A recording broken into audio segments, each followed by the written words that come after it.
Cinema ஸ்கிரிப்ட்ல கூட பார்க்க முடியாத சில சம்பவங்களெல்லாம் நேர் வாழ்க்கையில பார்க்கும்போது நில குலைஞ்சு போயிடுவாரு. இந்த குரு புத்தி நடக்கிறதுனால, இது எதிர் நட்சத்திரமாக இருக்கிறதுனால இன்னும் அவர் கோர்ட்டு கேஸு பிரச்சனைகள் இப்படியான ஒரு மனநிலைக்கு தள்ளப்படுவார். இவருக்கு ஜனங்களுடைய பாதுகாப்பும் ஜனங்களுடைய அரவணைப்பும் எப்பொழுதுமே இருக்கும். இவருக்கு குரு புத்தியே நடந்து கொண்டிருக்கிறதுனால கண்டிப்பாக ஒரு கூட்டணிக்கு தான் செல்வார். ஆனா அவர் கைது பண்ணக்கூடிய அளவுக்கு போகாது நிலைமை. வழக்கு கண்டிப்பா விஜயின் மீது அதிகமாக பாயறதுக்கான வாய்ப்புகள் அவருடைய ஜாதகத்துல இருக்கு. அவருக்கு சிஎம் ஆகிற அந்த யோகம் ஜாதக ரீதியில இருக்கா? இப்ப நடிக்க மாட்டேன் கடைசி படம் ஜனநாயகன் சொல்றாரு இல்லையா, கிடையாது, மறுபடியும் நடிப்பார்.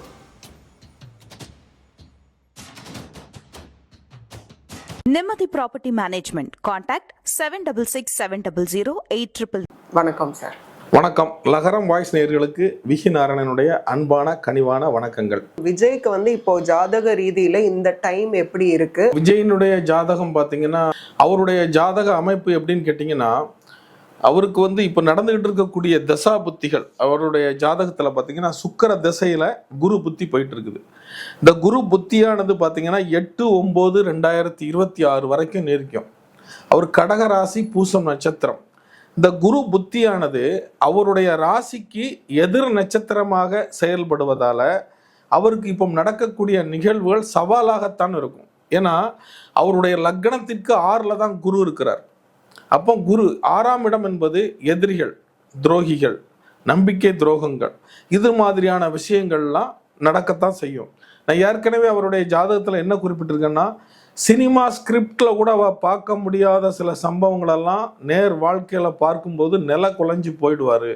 அந்த அளவுக்கு ஒரு பிரச்சனைகளெல்லாம் அவர் சந்திப்பாருன்னு சொல்லி அவருடைய சுய ஜாதகத்தை நான் பார்க்கும் பொழுதே வெளியிட்டிருக்கிறேன். அதுபோல் சம்பவங்கள் முதல்ல ஒரு தடவை நடந்துச்சு. மாநாட்டில் மின்கம்பம் சரிஞ்சு விழுந்துச்சு.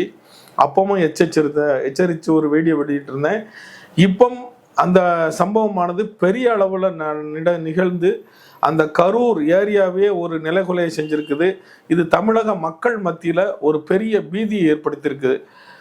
இப்போ என்னன்னு கேட்டிங்கன்னா, இந்த 2026 9வது மாதம் வரைக்கும் இந்த குரு புத்தி நடக்கிறதுனால, இது எதிர் நட்சத்திரமாக இருக்கிறதுனால இன்னும் அவர் கோர்ட்டு கேஸு பிரச்சனைகள் இப்படியான ஒரு மனநிலைக்கு தள்ளப்படுவார்.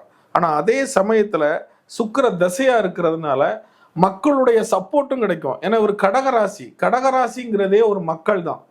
சந்திரனுடைய அமைப்பு யாருக்கெல்லாம் இருக்கிறதோ, இப்போ பெரிய பெரிய தலைவர்கள் எடுத்துக்கோங்க, காமராஜர்ல ஆரம்பிச்சு கலைஞர்ல ஆரம்பிச்சு இந்த அரசியல்ல இருக்கக்கூடியவங்க ஒன்று கடக லக்கணமா இருப்பாங்க அல்லது கடக ராசியா இருப்பாங்க. அதுலேயும் இந்த பூச நட்சத்திரம்ங்கிறது ரொம்ப கனெக்ட் ஆகும். அப்போ இவருக்கு ஜனங்களுடைய பாதுகாப்பும் ஜனங்களுடைய அரவணைப்பும் எப்பொழுதுமே இருக்கும். ஆனால் எதிரிகளுடைய போரிடக்கூடிய தன்மையும் ஜாஸ்தியா இருக்கும். அதுவும் இந்த காலங்கள்ல இப்ப நடக்கக்கூடிய நிகழ்காலங்கள்ல மிக அதிகமாகவே இருக்கும். இப்போ அடுத்து இவர் இதுல இருந்து மீண்டு அடுத்து வலுவாக மக்கள் கிட்ட வருவாரா, இல்ல இதனால மனசு உடைஞ்சு அப்படி பேக் போவாரா, இல்ல இதுக்கப்புறமாவது கூட்டணி வைக்கலாம் அப்படிங்கிற ஒரு முடிவுக்கு வருவாரா, எப்படி? இப்போ இவருடைய நிலைமையை பார்க்கும் பொழுது இப்போ நடந்துட்டு இருக்கக்கூடிய இந்த குரு புத்தின்னு சொல்றேன் இல்லையா, இந்த கன்னி லக்கணத்திற்கு 7ஆம் இடம் கூட்டணியை குறிக்கக்கூடியது. எப்பவுமே 7ஆம் இடம்ங்கிறது மனைவி, நண்பர்கள், கூட்டணி, அரசியல்வாதிகளுக்கு கூட்டணி கட்சிகளுடைய அமைப்பை கொடுக்கக்கூடியதுதான். அந்த கூட்டணி பார்த்தீங்கன்னா இவருக்கு குரு புத்தியே நடந்து கொண்டிருக்கிறதுனால கண்டிப்பாக ஒரு கூட்டணிக்கு தான் செல்வார். கூட்டணிக்கு செல்லக்கூடிய ஒரு நிர்பந்தம் ஏற்படும். அப்படி இவர் ஜாதகப்படி கூட்டணிக்கு செல்வது தான் சரி. ஏன்னா இந்த சுக்கிர திசைக்கு வேதகனாக வரக்கூடியவர் சனி பகவான். அந்த சனி பகவான் இவருக்கு 5க்கும் 6க்கும் உரியவர். அதாவது பூர்வ ஜென்மத்துக்கும் அவர் தான் அதிபதி, எதிரிக்கும் அவர் தான் அதிபதி. அந்த சனி பகவான் வேதகனாக வருகிறார். அப்படி இவர் எந்த கட்சிகளோடும் கூட்டணி வைக்கல அப்படிங்கிற ஒரு சூழ்நிலைகள் வரும் பொழுது இந்த வருஷத்திலேயே இவரை அகற்றணுங்கிறது எல்லாரும் கங்கணம் கட்ட ஆரம்பிச்சிட்டாங்கன்னா கொஞ்சம் விஜயினுடைய நிலைமை கொஞ்சம் கவலைக்குரியதாகத்தான் இருக்கும். அதிமுகவுடையோ இல்ல வந்து டிடிவி தினகரன் அவர்களோடையோ இல்ல வந்து சீமான் அவர்களோடையோ கூட்டணி போகணும்னு விஜய் நினைச்சா கூட, இப்ப பாஜக கூடயோ போகணும்னு நினைச்சா கூட, ஆனா அவரோட இது நாள் வரைக்கும் அவர் பேசினது வந்து இந்த மாதிரி இந்த கட்சிகளோட நான் கூட்டணிக்கு போக மாட்டேன், வேணா அவங்க வரலாம் அப்படின்னு தான் பேசியிருக்காரு. ஸோ அப்படி இருக்கும்போது அவங்க வந்துகிட்டாதான் என் தலைமையில தான் அப்படிங்கிறவர் திருப்பியும் அவங்க தலைமையில ஓகே நான் போறேன் அப்படின்னு அப்படி போக வாய்ப்புகள் இருக்கா? இப்ப கூட்டணி அப்படிங்கும்போது இப்ப விஜய் அரசியலுடைய என்ட்ரி பாத்தீங்கன்னா 2024 தான். அரசியலுக்கு அவர் குழந்தை தான். மக்கள் மத்தியில பெயர் இருக்கலாம், புகழ் இருக்கலாம், ஆனா அரசியல் அனுபவம்ங்கிறது அவருக்கு மிக மிக குறைவு. அதை பத்தியான தேடுதல்களோ சேகரிப்புகளோ இப்பதான் ஒன்னொன்னா பார்த்துட்டு வராரு. இப்பதான் அவர் ஃபர்ஸ்ட் அட்டம்ப்டே பண்ணியிருக்கிறாருன்னு சொல்லலாம். முதல் தடவையா அரசியல் ரீதியான அனுபவம் எப்படி இருக்கும் அப்படிங்கிறத அவர் இப்பதான் உணர்ந்திருக்கிறாரு. அப்படி இருக்கக்கூடிய பட்சத்துல அரசியல்ல ஒரே நிலைப்பாடாவே இருக்க முடியாது. ஒரு தனி மனித வாழ்க்கையில கூட நீங்க உங்களுடைய குணாதிசயங்களை நீங்க கணக்கு பண்ணி பார்த்தா தெரியும். ஒரு நேரத்துல வீட்டில் இருக்கவங்களுடைய கருத்து வேறுபாடுகள் வரும். அதே ஒரு நேரத்துல யாருக்கிட்ட நம்ம சண்டையிட்டோமோ அவங்க கிட்ட பாசத்தை காட்ட வேண்டிய ஒரு நிலையும் தள்ளப்படும். ஒரு குடும்பத்துக்குள்ளே இப்படி இருக்குது. அது கணவனா இருக்கலாம், அப்பாவா இருக்கலாம், அம்மாவா இருக்கலாம், அக்கா தங்கச்சியா இருக்கலாம். சண்டை போட்டுட்டு 6 மாசம் பேசாம இருப்போம், அதன் பிறகு பேசிக்குவோம், அதன் பிறகு ரொம்ப பாசமா இருப்போம். இது எல்லாமே ஒரு குடும்பத்துக்குள்ளே இப்படி இருக்கும்போது அரசியல்ங்கிறதும் ஒரு நாட்டை ஆளக்கூடிய ஒரு குடும்ப நிலை மாதிரி தான். அப்போ கைகோர்க்க வேண்டிய நிர்பந்தங்கள் கூட ஏற்படும்.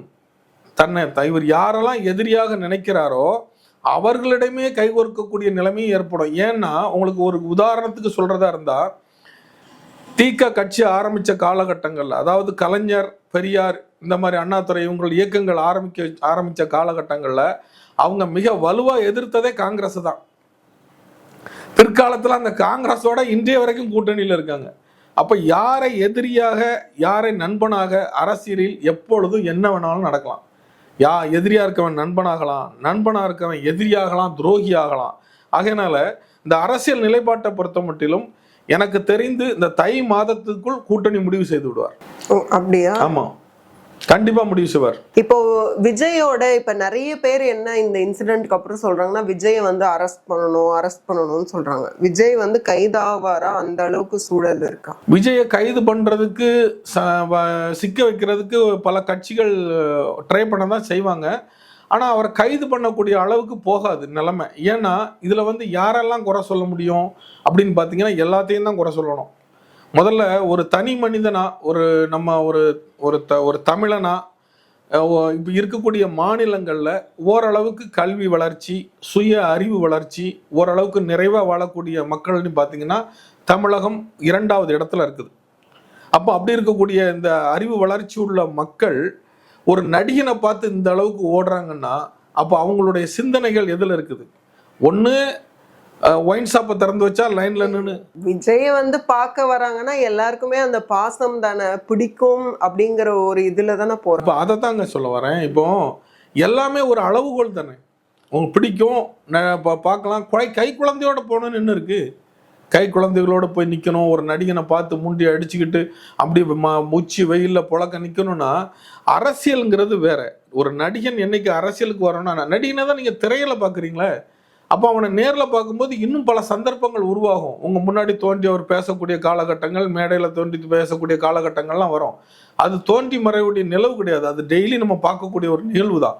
அப்படி இருக்கும்போது இந்த மக்கள் வந்து முதல்ல திருந்தணும் ஃபஸ்ட்டு. ஏன்னா கேரளாவில் எடுத்துக்கிட்டிங்கன்னா, எதுக்கு உதாரணமாக சொல்கிறேன்னா, இதே கேரளா பக்கத்து டிஸ்ட்ரிக்டில் நீங்கள் போனீங்கன்னா பக்கத்து டேபிளில் உட்காந்து ஒரு நடிகன், புகழ்பெற்ற நடிகன் காபி சாப்பிட்டுட்டு இருந்தான்னா அதே பக்கத்து டேபிளில் ஒரு மக்கள் ஒரு டீமாக ஃபேமிலியாக உட்காந்துருக்காங்கன்னா கண்டுக்கவே மாட்டாங்க. அவன் தொழிலும் அவன் செய்கிறான், நம்ம வேலையை நம்ம பார்க்குறோம் அப்படின்னு தான் இருப்பாங்க. இந்த தமிழகத்தில் மட்டும் ஏன் இந்த மோகம் அப்படிங்கிறது? முதல்ல மக்களுக்கே கவுன்சிலிங் தேவை, இது ஒன்று. ரெண்டாவது, ஒரு அரசியல் கட்சிகள் எப்படி கட்டமைக்கப்பட வேண்டும், ஒரு மீட்டிங்னா எப்படி இருக்கணும், ஒரு ஊர்வலம்னா எப்படி போகணும், எந்த இடத்துக்கு அனுமதி கொடுக்கணும், எதுக்கு அனுமதி கொடுக்கக்கூடாதுங்கிறது அரசு தரப்புலையும் ஒரு அறிவு வேணும். அரசு கொடுத்தாலும் அதை ஆராய வேண்டிய ஒரு நிலைமைக்கு அந்த கட்சி தலைமை இருக்கணும். இப்போ அவர் ஒரு கட்சி தலைவர், இதுவரைக்கும் அவர் நடிகர், இப்போ அவர் ஒரு கட்சி தலைவர். அப்போ அதை அவர் அனலைஸ் பண்ணணும். இந்த கூட்டங்களுக்கு நமக்கு இவ்வளோ கூட்டம் வருது அப்படிங்கிறத கணிக்கிறாங்க. ஒவ்வொரு கூட்டம் முடிஞ்ச பிறகும் இத்தனை லட்சம் பேர் கூடினார்கள், இத்தனை லட்சம் பேர் கூடினார்கள்னு போடுறாங்க. ஆனா அதுக்கு தகுந்த நடவடிக்கை என்ன? இப்போ ஒரு கோயில்ல தேர் இழுக்கிறாங்க, இப்போ திருச்செந்தூரா இருக்கட்டும், ஏதோ ஒரு பெரிய புகழ்பெற்ற கோயிலா இருக்கட்டும், அதுக்கு தகுந்த பாதுகாப்பு கொடுக்குறாங்களா இல்லையா? கோயில் திருவிழாவை விடவா கூட்டம் ஜாஸ்தி ஆயிடுச்சு? நல்லா யோசனை பண்ணி பாருங்க. இந்த குலசேரப்பட்டினம்னு ஒரு கோயில் திருவிழா வரும் இப்போ அடுத்த வாரம். அந்த திருவிழாவுக்கு 10 லட்சம் பேர் கூடுவாங்க. இது எத்தனை வருஷமா நடக்குது? 50 வருஷமா நடக்குது. என்னைக்காவது ஒரு அசம்பாவிதம் நடந்திருக்கா? அப்ப அதுக்கெல்லாம் அரசு உஷாரா இருக்கு இல்லையா? அப்ப ஏன் இதுக்கு உஷாரா இல்லை? இது அரசு காரணமா, விஜய் காரணமா? இதெல்லாம் அவங்க அனலைஸ் பண்ணணும். முதல்ல மக்கள், பின்பு அரசியல், அந்த கட்சி தலைவர், அரசு, இங்க எல்லாரும் தான் பொறுப்பு. பிறகு அந்த ஏரியாவில் அவங்க சர்வே பண்ணி கொடுக்கக்கூடிய அந்த டிபார்ட்மெண்ட், இவங்க எல்லாருமே அதுக்கு ஒரு காரணமா தானே அமைகிறாங்க. ஒரு தனி மனிதனை குறித்து அவரை அரெஸ்ட் பண்ணணும்னா அப்படி முடியாது. ஏன்னா இதுக்கு எல்லாரும் காரணமா அமைகிறாங்க. அப்படிங்கும்போது இனி வரக்கூடிய காலகட்டங்கள்லையாவது மக்களும் விழிப்புணர்வோடு இருக்கணும், சுய அறிவு இருக்கணும். அரசியல்ங்கிறது நாம தேர்ந்தெடுக்கக்கூடிய ஒரு தலைவன், நமக்கு நல்லது செய்யக்கூடிய தலைவன் எப்படி இருக்கணுங்கிறத மக்கள் புரிஞ்சுக்கிடணும். அந்த தரையில அதை ஒரு லேடி பேசிட்டு போகுது, ஒரு பேட்டி கொடுக்கும்போது நான் பார்த்தேன். நீங்க எங்கம்மா போறீங்க அப்படின்னு கேட்குறாங்க, பேட்டி கேட்குறாங்க. நான் என் சாமியை பார்க்க போறேன், சாமி வந்திருக்குன்னு. அப்போ என்ன நிலைமையில அவங்க வாழ்ந்துகிட்டு இருக்காங்க? சாமியை பார்க்க போயிட்டாங்களா? அப்ப இப்படிதான் இருக்கு நம்ம நாடு. நம்மளும் கொஞ்சம் அப்படிதானே. அன்பும் அளவு கடந்து, எதுவுமே அது அளவு கடந்துட்டுனா அமிர்தமே நஞ்சின்னு தானே போட்டிருக்காங்க. அந்த காலத்து பெரியவங்க என்ன சொல்லியிருக்காங்க? அளவுக்கு மீறினால் அமிர்தமே நஞ்சி. நஞ்சு ஆயிடுச்சுல்ல, நிறுவனம் ஆயிடுச்சுல்ல. எம்ஜிஆருக்கு கூடாத கூட்டங்களா? அவர் பார்க்காத கிரேஸா? எத்தனை முறை முதலமைச்சர்? அப்ப அந்த அந்த காலகட்டங்களெல்லாம் அவங்கெல்லாம் எப்படி கடந்து வந்தாங்க? ஏன் இப்ப கடக்கிறதுக்கு கஷ்டமா இருக்கு? இது நிகழ்வா, சதியா, யார் மேல குற்றம் அப்படிங்கிறத அரசு முடிவு பண்ணணும். அதுக்குன்னு தனி குழு அமைச்சு அதுக்கு உண்டான வேலைகளை பண்ணுவாங்க. வழக்கு கண்டிப்பா விஜயின் மீது அதிகமாக பாயறதுக்கான வாய்ப்புகள்லாம் அவருடைய ஜாதகத்துல இருக்கு. ஆனா அரெஸ்ட் பண்ண மாட்டாங்க. அதுதான் சொல்றேன், இது ஒரு ஆளுடைய முடிவு இல்லையா? இப்போ ஒரு ஆள் தனி மனித முடிவில் இது இவ்வளவு சம்பவம் நடந்திருக்குன்னா அவனை குறிப்பிட்டு நம்ம ஏதாவது கேட்கலாம். ஆனா இதுக்கு எல்லாரும் காரணமா அமையும் போது எல்லாருமே பதில் சொல்லணும் இல்லையா? அதனால அரெஸ்ட் வரைக்கும் போகாது, ஆனா வழக்குகளை சந்திப்பார். அந்த வழக்குகளுடைய எஃபெக்ட் பார்த்தீங்கன்னா தேர்தலை நெருங்கக்கூடிய காலகட்டங்கள்லாம் ரொம்ப அதிகமாகவே இருக்கும். அதிகமா நெருக்கடி இருக்கும். அதெல்லாம் அவர் சந்திக்க தான் செய்வார்.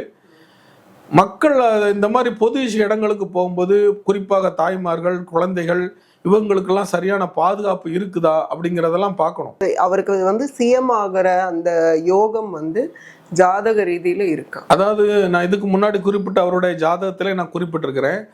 இவருடைய ஜாதகம் கொஞ்சம் அரசியல் தொடர்புடைய ஜாதகம். நல்லா புரிஞ்சுக்கிடணும், அரசியல் தொடர்புடைய ஜாதகம் தான். அரசியலை விட சினிமா இன்னும் புகழ் உடை கொடுக்கக்கூடிய அளவில் அவருடைய தசாபுத்திகள் நடந்துட்டு இருக்குது. இந்த தசாபுத்தி பார்த்தீங்கன்னா சுக்கர தசாபுத்தி 2033 வரைக்கும் இருக்கு. இந்த 2033 வரைக்குமே விஜய் கண்டிப்பாக நடிப்பார். இப்ப நடிக்க மாட்டேன், கடைசி படம் ஜனநாயகன் சொல்றாரு இல்லையா? கிடையாது, மறுபடியும் நடிப்பார். ஆனா ஒரு கட்சி அரியணையில் அமர்வதற்கு இவர் முக்கிய காரணமாக இருப்பார். ஒரு குறிப்பிட்டு சொல்றதா இருந்தா ஒரு துணை முதல்வர் ரேஞ்சுக்கு இந்த 2026 அவர் ஒரு நிலைப்பாட்டை எடுப்பார். அப்படி இல்லைன்னா ஒரு எதிர்கட்சி தலைமையில் அமர்வார். அந்த கெப்பாசிட்டி உண்டு. அரசியலில் தொடர்ந்து பயணிப்பார்.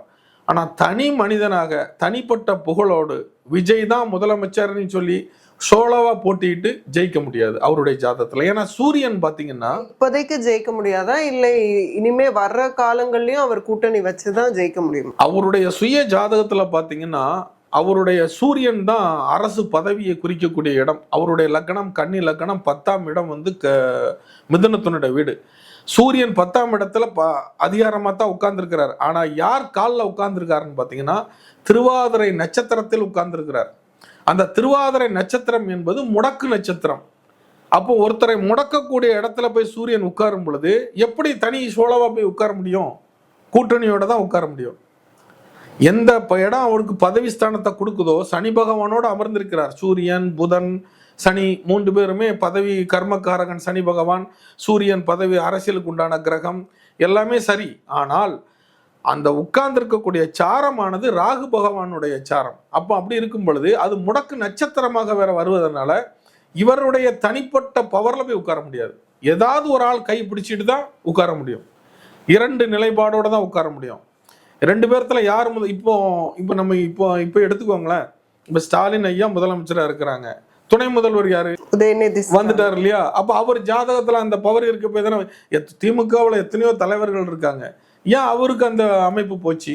ஜாதகத்துல பலம் இருக்கு, உட்கார்ந்துட்டாரு இப்பவே. அந்த மாதிரி ஜாதகத்துல பலன் இருக்கணும். இவர் கூட்டணியோடு அமர்வதற்கான பலன் உண்டு. அது எப்பொழுதும் இப்போ இந்த 2026 கூட அந்த பாக்கியம் உண்டு. இப்போ வந்து ஒரு உதாரணத்துக்கு சொல்றேன், எடப்பாடி ஐயாவுடனோ அண்ணன் சீமான் அண்ணனுடனோ ஒரு கைகோர்த்தால் கண்டிப்பாக 2 நிலைப்பாடோட உட்காரலாம். ஆனா தனிப்பட்ட முறையில விஜய் மட்டுமே ஜெயிச்சு வந்து உட்கார்ந்தாரு அப்படிங்கிறது கொஞ்சம் வாய்ப்பு கம்மி தான். கொஞ்சம் இல்லை, வாய்ப்பு இல்லை. மிக்க நன்றி, இவ்வளோ நேரம் டைம் ஸ்பெண்ட் பண்ணி நிறைய விஷயங்கள் எங்க கூட பேசினதுக்கு. நன்றி.